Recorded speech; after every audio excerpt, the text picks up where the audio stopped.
Hey, welcome to my podcast where I discuss the origins of all sorts of things. I'm your host, Danny Payne, and this is On the Origin of Everything.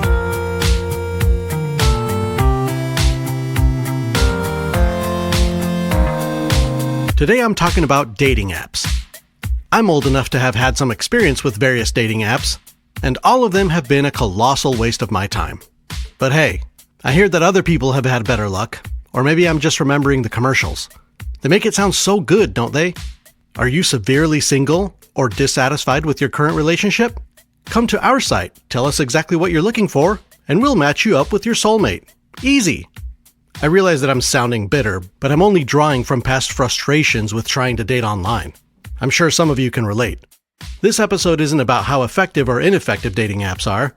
It's about how we got them. Dating apps are relatively new, being that we haven't had the internet for very long. But this type of service has been around a really long time. Let's get into it.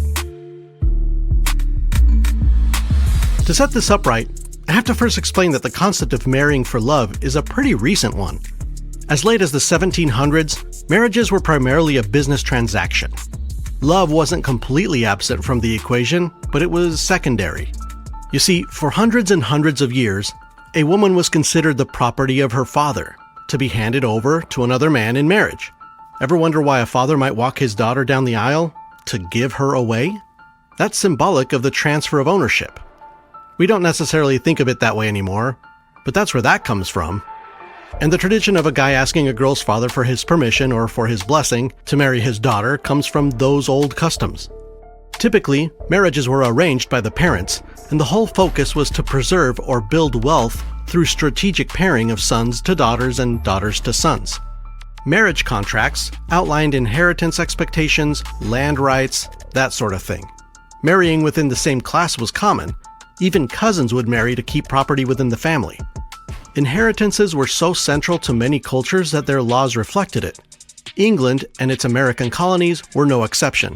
For example, if a man wished to marry a girl but didn't receive her father's permission, no dowry would be afforded to the newlyweds, and children born out of wedlock were not allowed by law to receive any inheritance. For many centuries, daughters were used as a means to maintain or increase financial or social status through strategic marriages, even by the means of marriage brokers. But things started to change throughout the 1700s. Up to that point, these societies were built on something called agnatic primogeniture, which is a fancy term to describe a succession system where the firstborn son inherits everything. Parents with several sons would even choose to hold off on marrying off the younger ones so that the eldest would have the best chance in the marriage market to land a good one, meaning a girl who brought wealth and/or social status to the table. The firstborn son stood to inherit his family's wealth, which gave him, and only him, leverage to attract a daughter from another wealthy family, creating an allegiance between families and consolidating wealth. By the late 1700s, inheritances had come to be distributed more equally among children, and this shift allowed for more freedom to marry whoever you wanted, being that the sons of a family, no matter the order they were born, or even daughters, stood to receive roughly the same inheritance. So, with the erosion of parental involvement in these matters, the real dating began. Marriage brokers or marriage agents continued to serve as matchmakers through the 1800s, serving mostly middle and upper class people seeking suitable matches. By suitable, of course, I mean someone within the same social status. Immigrants, having left their homes and their communities behind, and finding themselves relatively alone in a foreign place, also found matchmaking services useful. Some of these marriage brokers would simply match people up and collect their commission, but others would do way more than just setting up a blind date.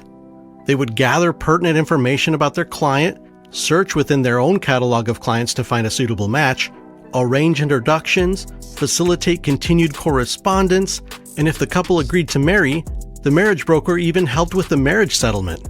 All the paperwork, like a mortgage broker does. Did they plan the wedding too? Geez. Another form of matchmaking was the personal ad, also known as Lonely Hearts columns. I have to imagine there are some listeners who have never heard of personal ads, so I'll explain. A person looking for a romantic partner could place a short message in a newspaper or a magazine explaining what they're looking for, like one of those ISO in search of posts you see on social media, only instead of in search of used car with low miles, it was in search of some good young gentlewoman that has a fortune of £3,000 or thereabouts. That was one of the earliest personal ads from 1695 in England. That's why I did the accent. Can you imagine how much £3,000 would have been back then? Well, you don't have to imagine because I'm about to tell you. That was the equivalent of £300,000 in today's money. So this dude who was doing pretty well put out an ad to find a girl who was also doing pretty well. This is evidence of what I was talking about earlier. The wealthy sought to marry other wealthy people. And it's not like that doesn't still go on today. So, modern newspapers made their debut in 1690 on both sides of the pond, and that personal ad that I just read was about 5 years after that. So, the second we had the opportunity to post a personal note in the paper that we were looking for companionship, we were all over that. The first personal ad in America was in the Boston Evening Post in 1759. I absolutely have to read this to you. Quote, "To the ladies.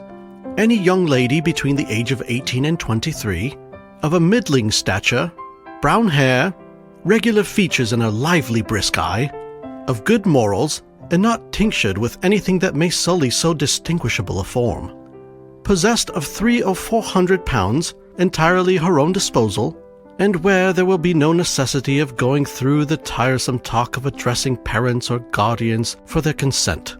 Such a one, by leaving a line directed for A.W., his initials, at the British Coffee House in King Street, appointing where an interview may be had, will meet a person who flatters himself he shall not be thought disagreeable by any lady answering the above description. N.B. Profound secrecy will be observed. No trifling answers will be regarded." Okay, lots to unpack there. For instance, possessed of 300 or 400 pounds entirely her own disposal?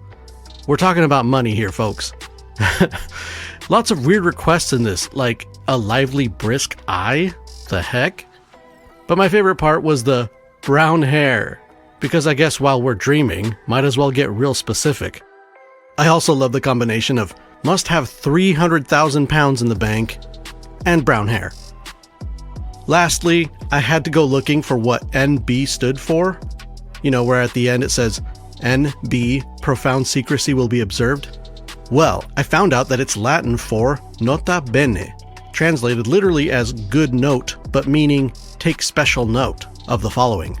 So, take special note, profound secrecy will be observed, no trifling answers will be regarded. Alright, so that was a personal ad from 1759 in the section of a paper titled Matrimonial Ads. By the mid-1800s, it was common for most papers to include sections like this, and some publications were devoted wholly to marriage ads, like one called Matrimonial News. If you think about it, for this to be happening in America in the 1800s makes the most sense in the world. With people arriving from many parts of the world and not knowing anyone, and with people moving out west where men outnumbered women by a huge margin, putting out a notice in the paper that you were looking for a spouse was more than just practical, it was kind of necessary. It was tough finding compatible companionship in a rapidly expanding country, even harder for someone that recently landed on the shores of this place. Some minorities relied on matchmaking services during the 1800s and most of the 1900s, as finding ethnic, national, or religious compatibility was extraordinarily challenging for them. German settlers in the Midwest, Catholics among a large Protestant America, and Jewish communities needed help finding a suitable match. Sometimes the problem was gender imbalance, like I mentioned before with frontiersmen out west, but it was also a problem for Chinese laborers who were almost exclusively male. In the case of male-dominated situations, the solution was to import a bride from somewhere else, sometimes from overseas. Ever heard of a mail-order bride? I'll get into all that in part 2, but we still have a little ways to go before we get to dating apps. If I had to guess a date, like a year, in which the first computer was used for matching people up, I would venture to say probably 1985, which would be pretty early. In my mind, dating sites belong squarely in the 1990s, so I'm really stretching it by picking a decade earlier. Well, the actual year is 1959. A couple of students at Stanford were taking a computer class, which reminds me of when I was in middle school and one of my classes was just called computer. This Stanford computer class was called Theory and Operation of Computing Machines, a Math 139 level course. Some pretty advanced stuff. For their final project, they decided to create what they called the Marriage Planning Service, which matched up 49 boys with 49 girls based on input data collected through a questionnaire. It was done on an IBM 650 computer. So that was the first time a computer was used to match couples up. In 1963 in Iowa State University, a retired faculty member named Edwin Lewis, who had been a psychology professor and had also worked part-time in the student counseling services, came up with the idea to throw an IBM dance, or a computer dance. This wouldn't be a virtual dance by any means. It was a dance where a computer assigned which student would go with who, based on the questionnaire used at the Student Counseling Center. These questions generated data about physical features, interests, academic focus, and personality. One key compatibility requirement was height difference. The boy had to be at least 2 inches taller than the girl for them to match. It was the 1960s. But really, has that much changed since then? Well, hey, I happen to be 2 inches shorter than my wife, so I'm doing my part over here to challenge silly social norms. Anyway, Edwin Lewis's computer dance was really fun for everyone because each couple was dying to know why they got matched up with each other, making the whole scenario a great icebreaker. These two little projects, the one at Stanford and the one at Iowa State, used basically the same process that dating apps use today. The software, though more sophisticated today, is simply using the data that was inputted via questionnaires to find suitable matches. So that was 1963 that the computer dance took place at ISU. And just a year later, in England, the first commercially run computer matchmaking business launched. It was called the St. James Computer Dating Service, founded by Joan Ball, who had a background in marriage bureaus or matrimonial agencies. She was the first to commercially start matching clients up using a computer in 1964. That's so early. Then, in 1965, the first computer matchmaking service launched in the US by a few guys at Harvard who had been tired or bored, or probably frustrated, with the traditional ways of meeting girls. They called it Operation Match. And while Joan Ball's service in England was focused on marriage, Operation Match was focused on setting up dates. They charged $3 per questionnaire submission, and though it took some time to gain traction, through some fortuitous TV exposure and media coverage, they received upwards of 70,000 submissions. These early IBM computers that these pioneers were using were being fed punch cards to input the data, like those Scantrons we were using in the 80s and 90s. As you can imagine, it took a lot of time to transfer the mailed-in questionnaire answers to punch cards so that they could be processed by the computer. Sounds like a nightmare. But it was also exciting. People were generally intrigued about this new technology, and they weren't afraid to let a computer help them find a match. So it seems that for the most part, universities were the first places where computers were used this way. And a lot of that has to do with having access to computers and people who knew how to operate them. In the 70s, videotape dating made its debut.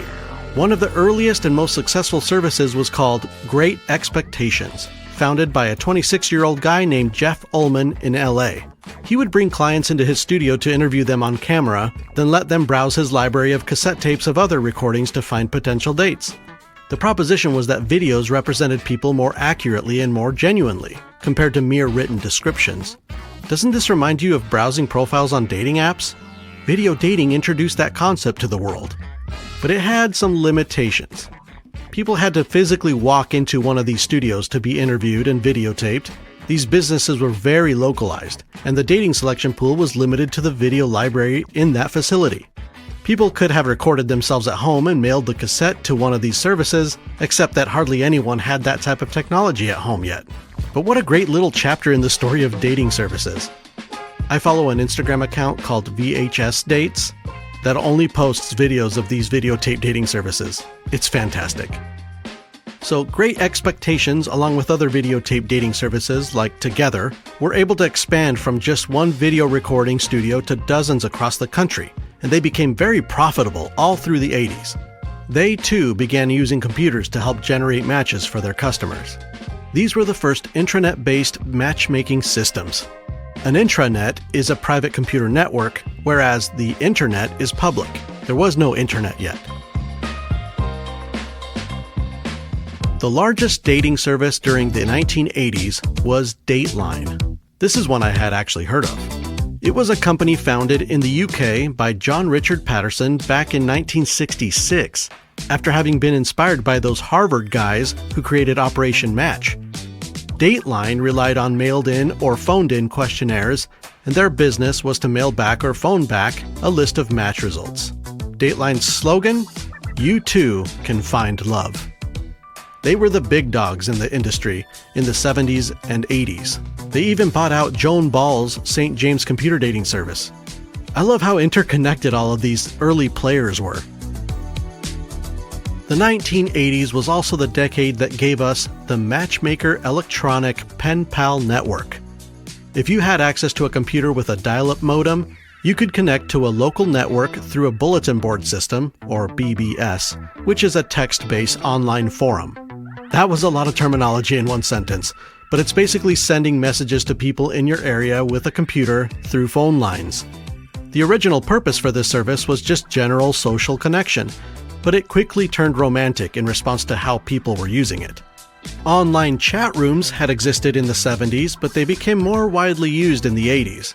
And there was also telephone chat lines, where you would call a number and leave a recorded message talking about yourself for other callers to hear. You would navigate a menu system to listen to other people's voice recordings, pushing 1 to skip to the next one, or 2 to reply. I immediately thought about what I would say if I called in. Let me try. Hi, I'm Danny. I'm really lonely. It's brutal out here. I'm 5'7", in case that's important for you to know. I'm looking for someone, anyone, who might share some of my interests. Lately I've been obsessed with learning about ancient religions. Maybe we could talk about that together sometime. That sounds fun. I also like pizza and playing Zelda. Well, I guess that's it. Hope to hear from some of you out there. Bye. What do I do now? We're sorry, the number you have dialed is not in service at this time. Okay, well, this would probably be a good time to interject that there was a lot of stigma surrounding these dating services. And just now, I naturally went straight to making fun of it. There was a lot of shaming going on if someone found out you were placing personal ads in the paper, or doing videotape dating, or meeting people in chat rooms. The character Kip in Napoleon Dynamite comes to mind. If you were resorting to these measures, you were seen as desperate. Some might think you were a loser, like you couldn't cut it out in the real world, so you needed help. But that stigma began to lift through the 90s. Enter the World Wide Web. Not only did the internet give us access to everyone, everywhere, by this point most people had access to a computer with internet capability. These were optimal conditions for dating sites to thrive. Can you guess what the first dating site was? I don't think many people have heard of this site because it quickly merged with another site and was eventually bought out by Match.com. But the very first internet dating site was Kiss.com in 1994. It wasn't anything super sophisticated, basically online personal ads with photos, but it was the first internet-based dating site. Match.com launched a year later and grew to become a giant. Also in 1995, the first of many Jewish dating sites launched in South Africa called Yid.com. I say first of many because there were a bunch of Jewish dating sites right away, and I wondered what that was about. I found out that matchmaking services have been a part of the Jewish people for forever. There's even a story in Genesis where Abraham sends one of his servants to go find a suitable wife for his son Isaac. For most of their history, they have used professional matchmakers called shadchan. With the cultural pressure to marry within their community to preserve Jewish identity across centuries of persecution and displacement, professional matchmakers were a crucial component of their culture. So when the internet arrived, they were early adopters of this new matchmaking technology. Super interesting. So it's 1995, the year Craigslist came out, and we already have Match.com and Yeet.com. In 1997, Yahoo launched their own dating site called Yahoo Personals. In 1999, the first gay dating site launched in South Africa called Gaydar. I had never heard about this one. The gay community is another demographic that has benefited from matchmaking services, so it makes sense that a dating site devoted to them would show up early in the timeline. Match.com dominated the dating scene since its inception in 1995, and it wouldn't see any serious competition until the year 2000 when eHarmony came along. Their shtick was that they had a proprietary compatibility matching system that would curate a list of candidates for you instead of what Match.com had been doing, which was more of a traditional collection of profiles with photos to browse. eHarmony had you fill out an extensive questionnaire for its sophisticated matchmaking software, instead of just having you set up a profile and seeing if anyone talked to you. In 2001, Christian Mingle hit the scene, then Ashley Madison in 2002. That's really early. Ashley Madison is the site with the slogan, "Life is short, have an affair." I was placing them in the 2010s, probably because of the massive data breach it suffered in 2015. The dating site specifically for helping married people secretly cheat on their spouses got hacked, and all that sensitive information was leaked. I feel like that was the inevitability of all inevitabilities. For reference, MySpace came out in 2003, and Plenty of Fish launched in 2004. They were just another contender to Match.com and eHarmony. Then OkCupid a year later. For the next decade, a lot of dating sites popped up that were more exclusive, catering to a specific demographic, like Farmers Only. You don't have to be lonely at farmersonly.com. Remember that? There was one for seniors called Our Time. I remember their commercials had the best looking 65-year-olds I've ever seen in my life. Dating sites eventually evolved to dating apps around 2012 when Tinder came out with their revolutionary swipe-based matching. Swiping left or right was fun and everything, but what separated Tinder from the competition was its new matchmaking technique. You were not allowed to message anyone that hadn't liked you back. You would swipe right to like a profile, and if that person had already liked yours, or if they ever did in the future, you'd get a notification. Then, and only then, would you be able to correspond. Why was this such a significant change? It was a huge change for women who had been bombarded by messages on other sites from people they did not want anything to do with. Tinder fixed that. And Tinder feels like the perfect place to end part 1. I think it's great that we stopped stigmatizing online dating. We all just want love. Companionship is very important to us, made evident by our immediate use of any new media for the purpose of finding companionship. We've used personal ads, marriage brokers, IBM computers, submitted video recordings of ourselves, joined chat rooms, called telephone chat lines, and finally, we use the internet and mobile apps to connect to millions of people in hopes to make a connection, or to have a fun night, or to find the one person out there that changes everything for us. So that's it for part 1. And when I come back, I'll spoil this romantic vibe by talking about mail order brides. Don't go anywhere.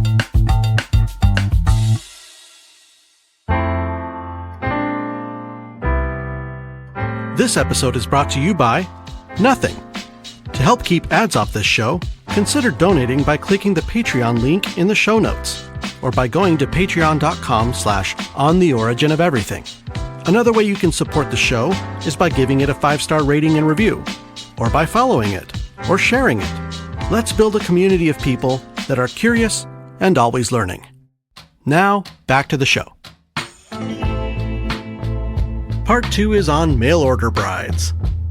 If you don't already know, a mail order bride is a woman that has been transported from a foreign country by an agency to the country of the man who requested her for the purposes of marriage.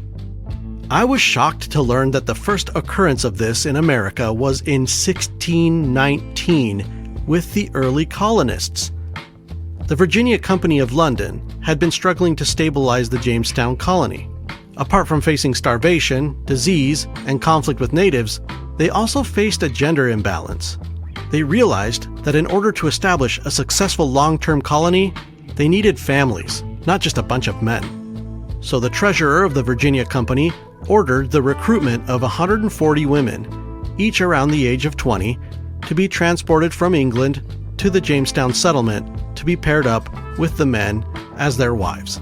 Now, if you're squirming in your seat, I get it. I'm squirming too. It helped me feel a little better learning that these 140 young women were volunteers. They were not bought and sold, nor coerced. But who in their right mind would volunteer to leave their home, their family and friends, everything they've ever known, to travel across the Atlantic Ocean to be assigned to some guy you'd never met, to marry him, and have kids with him? Like, what if he's ugly? There's a good chance he's gonna be ugly. The thing is, these women were incentivized by a few things. First, they were assured that they would be able to choose which colonist they would marry when they got there, and also have a say over the details of their marriage contract. They would also be awarded land rights, a pretty enticing offer at a time when women didn't own property. And lastly, this opportunity offered some women better prospects than they had at home. A stranger colonist husband in America plus some land is better than no husband and no land back home. Like I mentioned in part 1, marriages were a lot more about financial strategy than what we are used to seeing today. And these 140 volunteers likely felt that this was a smart financial opportunity for them. But I don't mean to diminish the difficulty of that decision. So the way this transaction worked was that the Virginia Company paid for the transport of these women, and the male colonists would pay the Virginia Company back in tobacco, which was the colony's currency. These imported wives came to be nicknamed tobacco wives. It's important to note that this instance was not commercially motivated, like mail-order bride businesses would later be. The Virginia Company was only trying to stabilize the Jamestown colony, not provide a profitable bride recruitment and delivery service. So by that definition, the Jamestown story would not fit the criteria of being a mail-order bride example. I think it counts because the nature of the agency is secondary, in my mind, to the outcome of the transaction. Women were recruited and transported to another country to be the wives of men. That's a mail-order bride. For the next 200 years, America would not see this practice, as folks paired up through the traditional ways of marrying within their communities.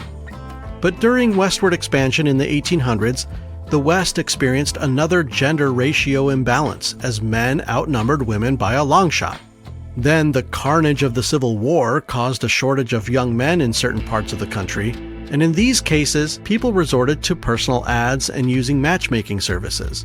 But I want to make an important distinction, because a lot of articles wanted to label these cases as mail-order bride examples, but they weren't. Yes, there are documented stories depicting, for example, a man placing an ad looking for a wife, then receiving interest from a lady, and after a bit of correspondence through letters by mail, she agrees to relocate from Maine or wherever to the Midwest, let's say, and marries him on the spot. That's not what a mail-order bride is, though. The true mail-order bride scenario is an international transaction through an agency. To find the next occurrence of actual mail-order bride activity after Jamestown, we have to go to the late 1800s, to when the Immigration Act of 1882 established the federal immigration system. Before this, immigration was handled by individual states or individual ports.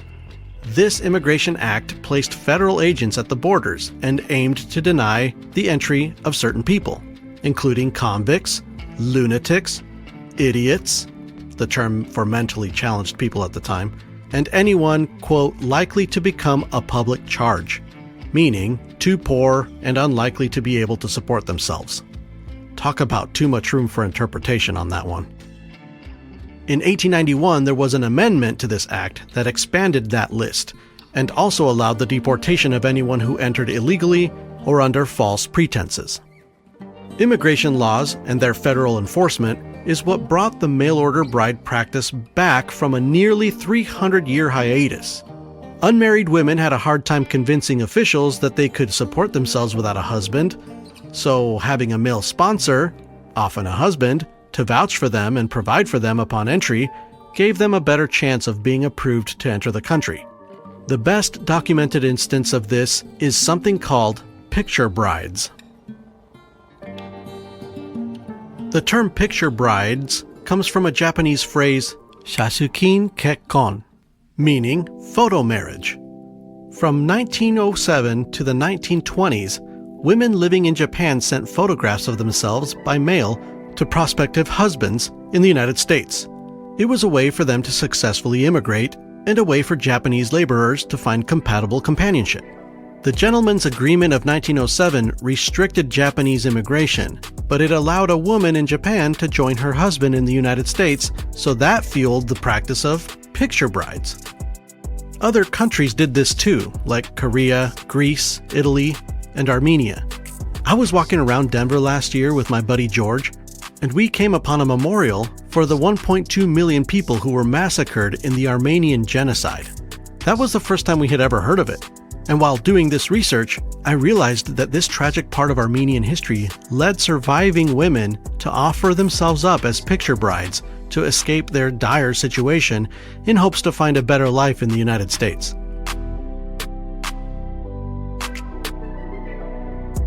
The next wave of mail-order bride activity came after World War II, during the Cold War period. During military occupations in Asian countries, servicemen had relationships with local women and sometimes married them and brought them back to the United States. They called them war brides. This phenomenon rekindled the mail-order bride thing as Asian American marriages became more common and more normalized. Some returned military men developed an attraction toward Asian women, and non-military men in America saw these happy interracial examples all around them and became curious themselves. The politically incorrect term, I believe, is yellow fever. So a demand developed on the American side for Asian brides, and on the Asian side, private agencies were eager and ready to fulfill the demand. They had no problems recruiting women, because as I've mentioned a few times in this episode, the female participants had something to gain from volunteering to be on the lists of eligible brides. Many of these women were living in developing nations and saw this as an opportunity to improve their situation. This was the period when the mail-order bride industry was on fire, and this practice hasn't gone away. The internet has only made this type of business easier to operate from both the supply side and the demand side. Before I conclude, I want to weigh in on this and sort some things out. When I repeatedly pointed out that women chose to participate, that they were volunteers, and had something to gain by offering themselves up as some random man's wife, I hope you didn't think I was implying that this was an entirely ethical transaction. There are some major problems with this industry, primarily that they are commodifying people, advertising women as objects. Not to mention the power dynamic issues between the man that is financing this arrangement and the foreigner who is to be financially reliant on her new husband in an unfamiliar country with limited access to information due to language and cultural barriers. So just because they gave their consent to participate, and just because they weren't coerced into becoming a mail-order bride, it doesn't make it fair or ethical. I felt it important to clear that up before I go. But before I do go, I want to make a quick announcement about future episodes. We are having so much fun making these episodes. We're using our natural talents and putting them to good use by making informative content for people that want to learn the origins of things. We wish we could do 2 or 3 episodes per week. However, being that we are just a 2-person operation, putting out even just 1 episode per week has been so hard. It takes approximately 40 hours to make one of these 20 to 25 minute episodes. From the preliminary research, to more in-depth research, to writing the script, which requires me to learn the information thoroughly enough to go from knowing almost nothing about it to teaching a class on it. That is the hardest part, I think. Then we gotta record the episode and edit it and put music to it, then mix it and bounce it and listen to it in the car, and if you're a recording artist, you know exactly what I'm talking about. It's a lot. So being that Jez and I also have full-time day jobs, our announcement is that we're going to release episodes bi-weekly instead of weekly. Partly so we don't collapse from exhaustion, but mostly because we don't want the quality of our product to suffer by trying to pump out half-baked material. I won't pretend that this change is going to make a big difference in any of your lives. After all, this is a free podcast. But speaking of free, if you find value in the things you're learning and you have the means, it would mean the world to us if you supported the show with a monthly donation of $5. Just $5. And as always, share the show. Someday when we have enough listeners and enough subscribers, we can grow our team and do weekly episodes or multiple episodes per week, offer bonus content, that sort of stuff. But in the meantime, we hope you keep listening and learning new things here with me. That's all for today. See you in a couple of weeks with a robust episode about the origin of Halloween. Research, music, and production was all done by Jezere Wilson. This podcast is listener-supported, owned and operated by Jez and myself, under the On the Origin of Everything LLC in the United States, all rights reserved. We can be reached via email at info@ontheoriginpod.com.